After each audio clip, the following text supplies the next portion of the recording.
Result season की शुरुआत होने वाली है और शुरुआत जो है आईटी सेक्टर के नतीजों से होने वाली है। नतीजों के अनुमान क्या है, कुछ नंबर्स के प्रीव्यूज लेकर पूजा हमारे साथ है। पूजा, सबसे पहले प्रीव्यूज बताएं, क्या लगता है आईटी सेक्टर?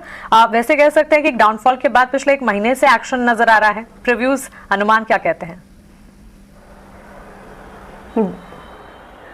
अनुमान यह है कि इस बार फाइनेंशियल्स से ज्यादा जो मैनेजमेंट की कमेंट्री आ रही है उस पर नजर रहेगी, क्योंकि क्वार्टर 1 में कहीं ना कहीं ये लगी गया था कि आईटी सेक्टर के मार्जिन को लेकर आने वाले समय में भी दबाव रह सकता है। और अब हम यूरोप में जिस तरह से कंसर्न बढ़ता हुआ देख रहे हैं, अब इसका भी इम्पैक्ट आने वाले क्वार्टर्स में आईटी कंपनियों के नतीजों पर नजर आएगा। तो शुरुआत हो रही है टीसीएस से नतीजों की। 10 अक्टूबर यानी कि सोमवार को कंपनी अपने नतीजे घोषित करेगी और इस बार भी जो कमेंट्री आएगी मैनेजमेंट की तरफ से वो काफी इंपॉर्टेंट होगी। सबसे पहले हम आपको अनुमान बता देते हैं। अगर डॉलर टर्म्स में बात करेंगे तो आय में करीब 1% की ग्रोथ देखने की संभावना है। रुपी टर्म्स में 4% की ग्रोथ देखने को मिल सकती है। मार्जिन काफी इंपॉर्टेंट होंगे इस तिमाही देखना, 23.9% हम एक्सपेक्ट कर रहे हैं। अगर इससे थोड़े कम आते हैं तो फिर उसका एक नेगेटिव रिएक्शन स्टॉक में देखने को मिलेगा। इसके अलावा मुनाफे में 8.5% की ग्रोथ और क्रॉस करेंसी रेवेन्यू जो है वो हम मान के चल रहे हैं कि 3.2% के पास रहेगी। यहाँ पर भी अगर कुछ नेगेटिव सरप्राइज आया तो स्टॉक पर इसका रिएक्शन देखने को मिल सकता है।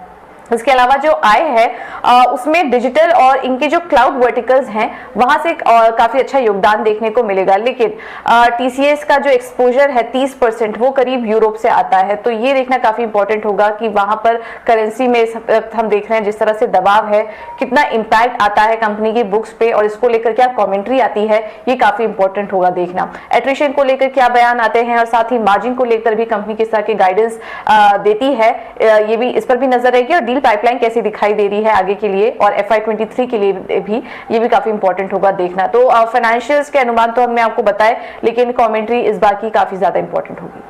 कमेंट्री काफी इंपॉर्टेंट रहेगी, फाइनेंशियल्स पर नजर रहेगी और टीसीएस के अनुमान हमें पूजा Q2 एक्सपेक्टेशंस बता रही थी।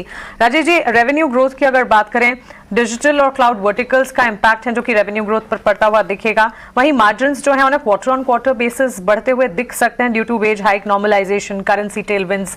फंडामेंटल्स तो इस वक्त अगर देखें टीसीएस के ऑन पॉजिटिव नजर आ रहा है, लेकिन टेक्निकली आप क्या मानते हैं आईटी सेक्टर के लिए, टीसीएस के लिए, क्योंकि नतीजों की शुरुआत टीसीएस से होती दिखेगी?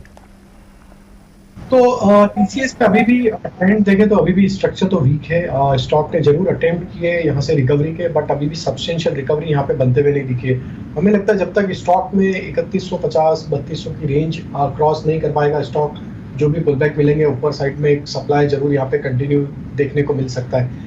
ओवरऑल अगर इसको एनालाइज करें तो 3000 इसके लिए काफ़ी इंपॉर्टेंट लेवल है। 3000 और 2980 के आसपास जो रिसेंट लो बने थे स्टॉक के, वो काफ़ी इंपॉर्टेंट रहेगा अर्निंग्स के बाद।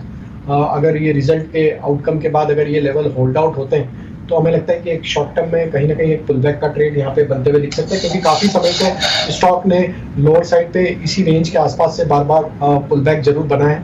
तो हमें लगता है कि 3000 स्टॉप लॉस रखें, जिनके पास भी पोजीशन लॉन्ग साइड का है 3000 उनके लिए स्टॉप लॉस होगा। अगर वो लेवल नहीं टूटते तो हमें लगता है यहाँ से एक पुलबैक के ट्रेड बनेंगे, जो कि स्टॉक को 3100 3140 जो कि नेक्स्ट इसका इमीडिएट हर्डल है वहां तक लेके जा सकते हैं। उसके बाद एक शॉर्ट कवरिंग बनते हुए दिख सकते हैं। तो 3140 इंपॉर्टेंट रहेगा पोस्ट अर्निंग।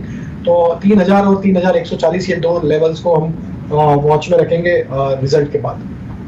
आप ये कह रहे हैं कि 3000 जाएगा नहीं और 3140 के बाद आप थोड़ा और एग्रेसिव होंगे टिल इसके बीच में ये दोनों लेवल्स आपकी वॉच लिस्ट में